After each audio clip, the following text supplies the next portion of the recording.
Hi guys, आप सभी स्वागत है आपका अपने यूट्यूब चैनल एजे कॉमर्स ज्ञान।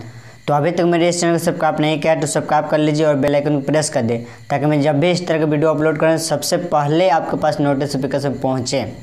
तो चलिए आज हम लोग क्लास 12 इकोनॉमिक्स के मांग चैप्टर में मांग वक्र के दाएँ ओर या बाएं ओर के घिसकने के क्या कारण है इस टॉपिक पर बात करेंगे। तो सबसे पहला बात करेंगे कि मांग वक्र में वृद्धि या मांग वक्र के दाएं ओर घिसकाव के क्या कारण है, इस पर पहले बात कर लेंगे। उसके बाद बाएं ओर या उसकी कमी के क्या कारण है उस पर बात करेंगे। तो चलिए वीडियो के अंत तक बने रहें, आपको पूरा समझ में आ जाएगा आपको कितने तकलीफ है इस चैप्टर से, सभी परेशानी सॉल्व हो जाएंगे। तो वीडियो के अंत तक बने रहें। मांग में जो वृद्धि या कमी जो होता है या मांग वक्र का जो घिसकाव होता है वह जो होता है आपको कीमतेतर कारक के कारण होता है, यानी price other than price factor के कारण होता है, आपके कीमत कारक के कारण नहीं होता है। कीमत कारक में आपका आता है वस्तु की अपनी कीमत, और वस्तु की अपनी कीमत के कारण आपका जो होता है वो होता है मांग में विस्तार या मांग में संकुचन होता है उसके कारण। तो कभी भी आप एग्ज़ाम में सबसे ये पॉइंट नहीं लिखिएगा कि वस्तु के अपनी कीमत के कारण यानी वस्तु की कीमत घटने से उसकी मांग में वृद्धि होती है जिसके कारण मांग वक्र दाएं ओर घिसकाव होता है। तो ऐसा आप अगर लिखते हैं एग्जाम में तो आपका ये गलत हो जाएगा। तो ये पॉइंट आप एग्जाम में नहीं लिखते हैं क्योंकि किसके कारण हम लोग का घिसकाव होता है, मांग वक्र के दाएं ओर किसके कारण घिसकाव होता है, ये बाएं ओर किसके कारण होता है, तो आपका होता है वो कीमतेतर कारक के कारण होता है। और कीमतेतर कारक में आपको अगला वीडियो में बता चुके हैं, आपका है उपभोक्ता की आय, संबंधित वस्तु कीमत और उपभोक्ता की रुचि, उपभोक्ताओं परिवारों की संख्या, ये सब है कीमतेतर कारक। तो इस टॉपिक को चलिए बात करते हैं। तो सबसे पहले बात करेंगे कि उपभोक्ता की आय जो है जिसके कारण मांग वक्र दाएं ओर क्यों घिस सकता है। तो उपभोक्ता की आय जो है वो दो वस्तु पर लागू होता है, एक तो सामान्य वस्तु पर, एक दूसरा आपका होता है घटिया वस्तु पर। तो सामान्य वस्तु की क्रेताओं की आय में वृद्धि, तो सबसे पहला पॉइंट लिखेंगे उपभोक्ता के आय के ई पर मतलब दो वस्तु पर लागू होता है, एक सामान्य वस्तु पर एक घटिया वस्तु पर। तो सामान्य वस्तु के क्रेता के आय में वृद्धि, यानी ये पॉइंट आपका क्या कह रहा है कि सामान्य वस्तु के जो क्रेता है यानी जो व्यक्ति खरीद रहा है सामान्य वस्तु को, उसकी आय में अगर वृद्धि होता है, अगर इसकी आय में अगर वृद्धि होता है, आय में वृद्धि होता है तो सामान्य वस्तु की मांग में जो है वो क्या करेगा, सामान्य वस्तु की मांग में वो वृद्धि करेगा, क्या करेगा, वृद्धि करेगा, क्योंकि उसकी मांग उसकी आय जो है वो बढ़ चुकी है तो सामान्य वस्तु की मांग में वृद्धि करेगा। तो जिसके कारण मांग में अगर वृद्धि होगा तो मांग वक्र किधर शिफ्ट होगा, आपके दाएं ओर शिफ्ट होगा। तो ये कहते हैं कि मांग वक्र दाएं ओर घिसकाव। उसके बाद चलिए दूसरा पॉइंट पर बात करते हैं, घटिया वस्तु की आय में घटिया वस्तु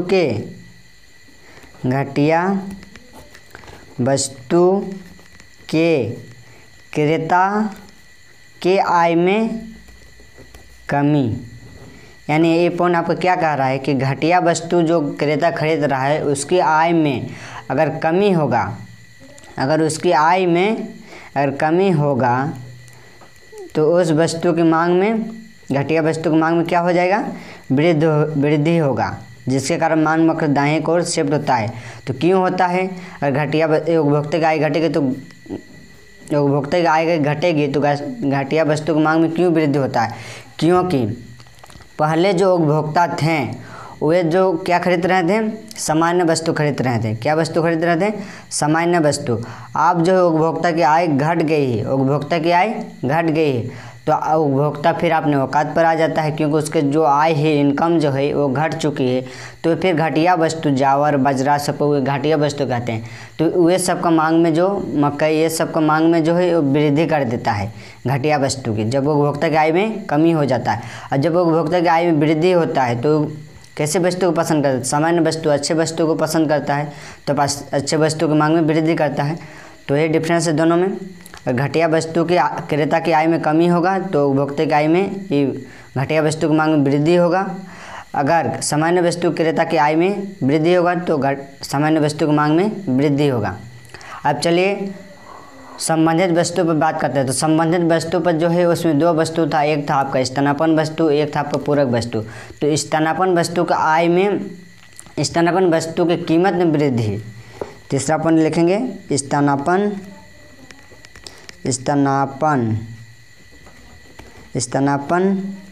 वस्तु के वस्तु के कीमत में वृद्धि। वस्तु कीमत में वृद्धि। अगर स्थानापन्न वस्तु की कीमत में वृद्धि होगा तो मांग में क्या होगा, उस वस्तु की मांग में वृद्धि होगा, जिसके कारण मांग दाएं को शिफ्ट होता है।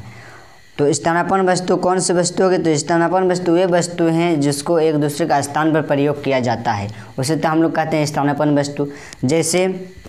जैसे मान लीजिए चाय और कॉफ़ी, किसको उदाहरण पर माने, चाय और कॉफ़ी, ये जो है आपका स्थानापन्न वस्तु है। अगर चाय की कीमत में अगर वृद्धि होती है तो कॉफ़ी की मांग में क्या हो जाती है, वृद्धि हो जाती है। कॉफ़ी की मांग में है जो है ऑटोमेटिकली वृद्धि हो जाती है। क्यों होती है, क्योंकि चाय की जो कीमत है, पहले जो व्यक्ति चाय पी रहा था वो व्यक्ति चाय की कीमत में वृद्धि होने के कारण वो व्यक्ति जो है वो कॉफ़ी की पीना पसंद करने लगा, क्योंकि उपभोक्ता का स्थानापन्न प्रभाव को क्या कहता है, को उपभोक्ता को महंगी वस्तु की तुलना में सस्ती वस्तु की प्रेफर करना सबसे पसंद करता है, यानी सस्ती वस्तु उपभोक्ता को सबसे प्रयोग करता है, यानी अधिक प्रयोग करता है सस्ती वस्तु। तो चाय की कीमत में अगर वृद्धि होगी तो किसी वस्तु को उपयोग करेगा, कॉफ़ी की मांग में वृद्धि करेगा, क्योंकि चाय की कीमत में अब वृद्धि हो चुकी है। तो अगर मांग में अगर वृद्धि होगी तो मांग वक्र क्या हो जाएगा, दाईं की ओर शिफ्ट हो जाएगा। अब चलिए देखते हैं पूरक वस्तु की कीमत में कमी।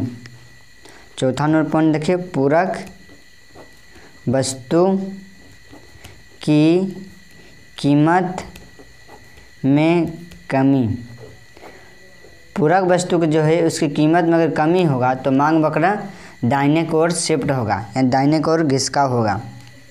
पूरक वस्तु हम लोग किसे कहते हैं, तो पूरक वस्तु उस वस्तु कहते हैं जो एक दूसरे की आवश्यकता को पूरा करता है, यानी एक दूसरे की कमी को पूरा करता है। जैसे मान लीजिए पेट्रोल तथा कार। अगर पेट्रोल की कीमत में जो है कमी होगा तो कार की मांग में क्या हो जाएगी, वृद्धि हो जाएगी, क्योंकि उपभोक्ता अगर पेट्रोल की कीमत में कमी होगा तो उपभोक्ता जो है वे कार स्कूटर आदि की मांग में क्या करेगा, वृद्धि करेगा। उन लोग कार के स्कूटर खरीदना पसंद करेगा, क्योंकि पेट्रोल के जो है वो कीमत जो है सस्ती हो चुकी है, उसकी कीमत जो है घट चुकी है। तो सब कोई आप कार स्कूटर में घूमने लगेगा, अब उन लोगों को साइकिल पसंद नहीं लगेगा, क्योंकि पेट्रोल जो है कीमत सस्ती हो चुकी है, आप सब कोई कार में घूमने लगे। तो इस सब की मांग में जो है वृद्धि होती है, और अगर मांग में वृद्धि होती है तो मांग में किधर शिफ्ट हो जाता है, दाहिने को शिफ्ट हो जाता है। तो ही आपका रीजन पूछ रहा था। अब चलिए देखते हैं और एक पॉइंट देखते हैं, और एक पॉइंट है 5 नंबर में आपका है उपभोक्ता की रुचि या टेस्ट कर सकता है। उपभोक्ता की जो रुचि है, रुचि से भी मांग वक्र दाहिने को शिफ्ट हो जाता है। मान लीजिए, उदाहरण के तौर पर मान लीजिए आप जो है पहले कीबोर्ड फ़ोन यूज करते थे। कैसा फ़ोन यूज करते थे, कीबोर्ड फ़ोन यूज करते थे।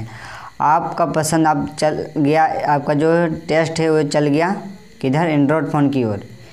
इस तरह से एंड्रॉयड फ़ोन होता है। आप पहले किसका यूज करते थे, कीबोर्ड फ़ोन का यूज करते थे, लेकिन आपका जो टेस्ट जो है, रुचि जो है वो एंड्रॉयड फ़ोन की ओर शिफ्ट हो गया।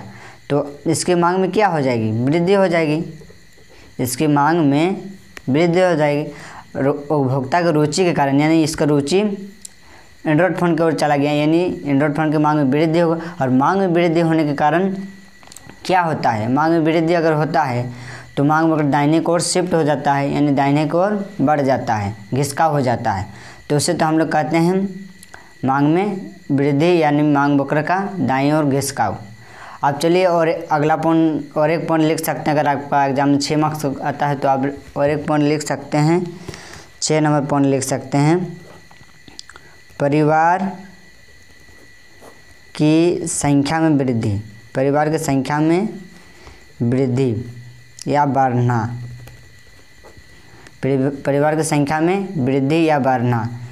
अगर परिवार की संख्या में वृद्धि होगा तो भी मांग में वृद्धि होगी, और जिसके मांग में अगर वृद्धि होगा तो मांग वक्र किधर शिफ्ट होगा, दाहिने की ओर शिफ्ट हो जाएगा, दाहिने की ओर शिफ्ट होगा। जैसे मान लीजिए आपका परिवार में ही अगर किसी दिन आप लोग परिवार मान लीजिए 5 आदमी हैं, तो आप लोग जो है पहले सब्जी चावल जो उन सब पर जो डिमांड कर रहे थे वो ये एक मतलब जितना ज़रूरत होता था उतना का डिमांड कर रहे थे। आप मान लीजिए आप लोग का घर में मेहमान आ गया, तो आपके परिवार में संख्या में क्या हो गया, वृद्धि हो गया। तो आपका घर में जिस दिन मेहमान आता है तो आप जो सब्जी यानी चावल आदि का जो डिमांड करते हैं, मांग करते हैं, वो सब मांग में क्या कर देते हैं, वृद्धि कर देते हैं। और अगर मांग में वृद्धि हो जाता है तो मांग वक्र किधर घिसक जाता है, दाएँ को घिसक जाता है। तो ये परिवार की संख्या में वृद्धि या परिवार संख्या में बढ़ना। अब चलिए इसी क्वेश्चन को आप ये तो आपका हो गया कि मांग वक्र दाहिने की ओर बढ़ने से ये होता है, और अगर मांग वक्र बाएं की ओर घिसकने के क्या कारण है, ये आपको एग्जाम में इस तरह से भी क्वेश्चन पूछ सकता है। ये सब आपका किसका था, मांग वक्र दाएं की ओर बढ़ने का था, यानी दाहिने की ओर शिफ्ट होने का, ये तो इसका था। अब आपको एग्जाम में पूछ सकता है कि मांग वक्र जो है वे बाएं की ओर घिसकने के क्या कारण है, या तो आपको एग्जाम में यहाँ पर दे देगा कि मांग में कमी के क्या कारण है उसको बताओ।